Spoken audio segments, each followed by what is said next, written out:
History Summary. Ancient Civilization. Background to civilization: the development of Homo sapiens sapiens before the Neolithic Revolution.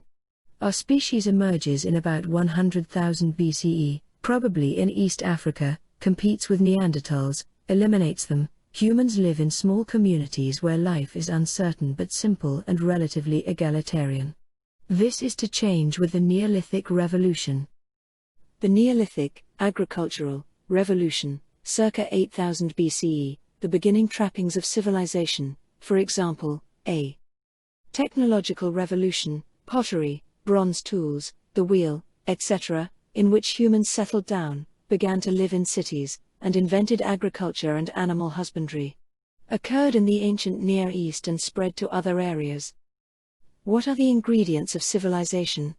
Urban, importance of commercial centers, capitals and administrative centers, complex and stratified, advanced division of labor leads to radical inequality among the sexes and classes, literate, starts off as record-keeping and then used in religion, things of the mind and spirit, including painting, sculpture, monumental architecture, epic poetry, etc.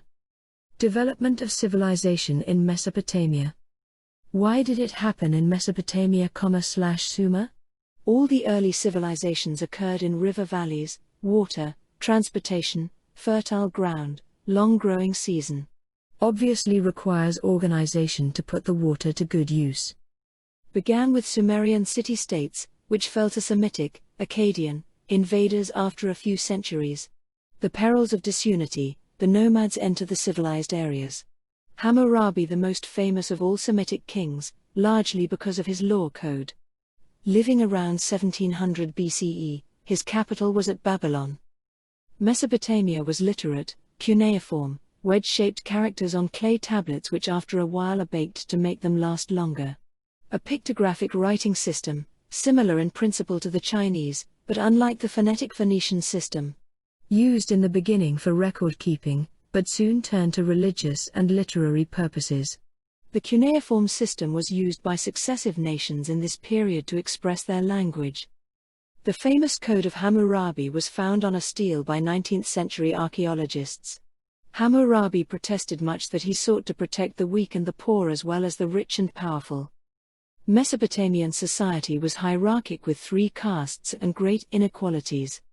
There was a significant mercantile establishment that conducted trade with other parts of the Near East. Agriculture was the main economic activity. The legal code showed some signs of humanitarian fairness, for example, the prevalence of fines instead of harsher punishments, but was basically harsh, employing the eye for an eye principle. Women were primarily domestic creatures and second-class citizens, but the Code of Hammurabi does discuss their rights extensively and gives them some guarantees. Religion is the rather typical anthropomorphic polytheism of the ancient world. The main gods stood mainly for big natural forces. Mesopotamian religion is quite pessimistic, perhaps reflecting the warfare and natural disasters common to the region. Compare the much more favorable climatic conditions in Egypt. In the flood story from Gilgamesh, Enlil sends the waters because earth people are making so much noise that he can't sleep at night. Compare to Bible where God is angry at the Hebrews because they have misbehaved ethically and broken the covenant. In Lament for Enlil sends disasters to oppress but with no indication of why. The text says that he hates There is no, or little, idea of an afterlife. In the epic, Gilgamesh seeks eternal life, but is finally told that there is no such thing. Death is dark, dank, inert. If there is some survival after death, it appears it would be better to be dead. The ancient civilization of Egypt. Brief discussion of the Nova website on the Internet. The author argues that the pyramids were built by native Egyptians using their own labor, architects and technology. It is not necessary to posit unknown civilizations, etc., that mysteriously constructed these great monuments. The author has also discovered the remnants of bakeries and fish processing plants that prepared loaves and fishes for the Egyptian laborers drafted to work on the pyramids. Egyptian geography was kind to Egypt. The gentle flooding of the Nile brought water and nutrients to the soil on an annual predictable schedule. Enormous amounts of warm weather and sunshine, making for a long growing season. The Nile was an effective superhighway uniting Upper and Lower Egypt, A boat's progress upstream, south, enabled by northerly winds. Egypt was relatively isolated from exterior threats, thus contributing to the famous stability and continuity of Egyptian civilization. The rough chronology of Egyptian history: 1. The Old Kingdom in the middle of the 3rd millennium BCE. 2. The Middle Kingdom in the first part of the 2nd millennium BCE. 3. The New Kingdom in the second part of the 2nd millennium BCE. 4. Various periods of foreign domination culminating in the Hellenistic Ptolemies and Cleopatra. The Romans take over in the 1st century BCE, followed by the Arabs in the 7th century CE. The Old Kingdom is the classical period of Egyptian history. The pharaoh reigned supreme over the land. He was a god himself and the key to a good relationship with the major gods. Egypt was administered by an effective bureaucracy. Look at the pyramids, was primarily an agricultural economy, and was a hierarchical society with the bulk of the population being serfs under the rule of their landlords and who owed labor service to the state. Egypt's form of writing was hieroglyphics that was used first for religious incantations but evolved into a general writing system. Like cuneiform, it was originally pictographic. Modern archaeologists were first able to decipher old hieroglyphics with the discovery of the Rosetta Stone by French archaeologists in Egypt in 1799. Later versions of Egyptian writing, known as hieratic and then demotic, usually appeared on papyrus rolls. Ancient Egyptian religion was, like Mesopotamia's, polytheistic. Re, the sun disk, was the chief god. The story of Isis and Osiris points out 1. The presence of romantic relations between the sexes in Egyptian society, and 2. A pervasive search for immortality in this culture. Osiris becomes the god of the underworld after his resurrection by his wife.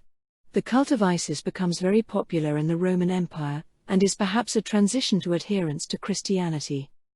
In the Old Kingdom, the pharaoh and the very rich were able to attain eternal life by going through elaborate funerary and burial rituals so as to identify themselves with Osiris. This was particularly important for the pharaoh since Egypt needed an advocate in the afterlife.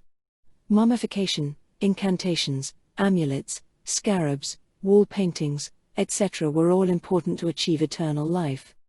The mummy must be preserved since the spiritual car must have a physical one to reside in the afterlife. The mummy should also physically resemble the dead person, and preferably wall paintings should include the facial features of the dead. The funeral chamber should be equipped with wall paintings and other artworks that provide the deceased with the necessities and pleasures of life. Suitable prayers and incantations should be said to ease the deceased's passage to the afterlife. Security of the burial chamber was of course indispensable. Grave robbers were common even in ancient Egypt. There was little ethical content to the Old Kingdom formula for eternity, but in the New Kingdom good behavior was considered indispensable. Souls recently died appeared before the judge of the dead and established that they had been morally good in their lifetimes. Egyptian sculpture was very famous and influential. It had elements of realism, but the formulaic, stylized characteristics stand out. The statue of Menkaure and his wife is stiff, formal and frozen, unlike natural Greek sculpture. The iconography of painted subjects often included 3 simultaneous views in one depiction of a human subject, presumably to facilitate the car's recognizing the person. The New Kingdom was a time of change, at least more than usual in Egyptian history. Famous rulers include Hatshepsut, Egypt's only queen and the builder of a spectacular funerary temple not far from the Valley of the Kings, and Ramses II, the great conqueror of the 13th century BCE. Major changes. 1. Egypt acquired an empire, all the way from Syria and Palestine and up the Nile River to Nubia. New military technology, bronze and wheeled chariots, is introduced. It is in this period that the Hebrews are brought as slaves to Egypt. 2. The power of the priest caste is greater than in the Old Kingdom, as witnessed by the great temple complexes at Thebes and Luxor. These were not burial chambers, but specialized buildings for the worship of the gods. Pharaohs and others abandon the pyramids as too expensive and insecure, and instead bury, using more or less the same rites, in underground chambers carved in the cliffs of the Valley of the Kings. 3. Akhenaten tries religion experiment in the 14th century BCE, worship of the sun disk, Aten, who is essentially the only god. An interesting experiment in monotheism that did not outlast the life of the pharaoh. The old rites and priests were restored under the reign of his successor, Tutankhamun, famous mainly because of the good fortune of having his tomb discovered and raided by the English archaeologist Carter in the 1920s. Ancient civilization in India. Be familiar with the essential geography of India, its extent, the Ganges and Indus valleys, the Deccan Plateau, the island of Sri Lanka, the monsoon climatic pattern in East India, India as unified more as social and cultural whole rather than politically, the present-day religious divisions of India.